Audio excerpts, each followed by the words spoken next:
అంటరంతరం తీసుకొచ్చింది బ్రాహ్మణులే. ఎస్సీస్ ఎస్టీస్లో కులాలు ఉన్నాయి. ఆ కులాల్లో ఒక కులం వాళ్ళు ఒక కులాన్ని అంటుకోరు. బీసీల్లో కొంతమంది ఎస్సీల దగ్గరికి వెళ్ళరు కదా, బీసీల్లో కొన్ని కులాల దగ్గరికి వెళ్ళట్లేదు కదా. గొప్ప వ్యక్తి అంబేద్కర్ గారు ఉన్నారు.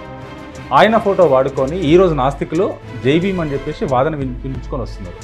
కానీ వీళ్ళ నాస్తికత్వానికి అంబేద్కర్ గారికి సంబంధం ఏంటి? అసలు అంబేద్కర్ గారు నాస్తికుడని ఎవరు చెప్పారు? బౌద్ధం హిందుత్వంలో నుంచి వచ్చిన ఒక శాఖ. ఓకే, ఎందుకు అంటే పునర్జన్మని నమ్ముతారు. ఏ నాస్తికుడు పునర్జన్మని నమ్ముతాడో చెప్పమనండి నాకు. కానీ మంత్రంతో చింతకాయలు రాలుతాయా, చెట్టు కూడా కాలిపోతుందని చెప్పేసి కొంతమంది. ఓ చెట్టు నుంచి కొడితే టక్కని రాలదు, కానీ ఓ రిమోట్ నుంచి ఇక్కడ నొక్కితే అక్కడ టీవీ మారుతోంది. మాట్లాడిన వాడిని కాల్చి చూపించేయమనండి. అంటే సాధ్యమవుదంటారా? అసాధ్యమని నేను చెప్పానా? రాముడు సీతమ్మ తల్లిని అగ్ని ప్రవేశం చేయించడం తప్పు.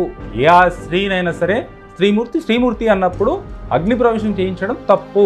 రాముడు అగ్ని ప్రవేశం చేయమన్నాడని రామాయణంలో ఎక్కడ చూపి లేదు. మరి అగ్ని ప్రవేశం చేస్తున్నా నాకు ఆపొచ్చు కదా, ఎందుకు చూపించండి అంటున్నా.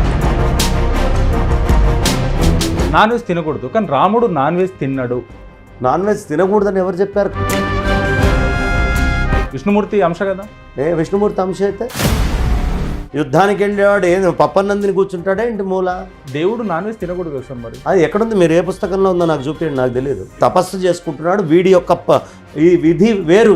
వీడు దేవుడిని పొందాలనుకోవడానికి ఒక దారి వీడు ఎంచుకున్నాడు. అఘోరాల శ్మశానాల దగ్గర కూర్చొని సాధన చేయడం దేనికి? రకరకాలుగా శివాల మీద కూర్చొని సాధన చేయడం దేనికి?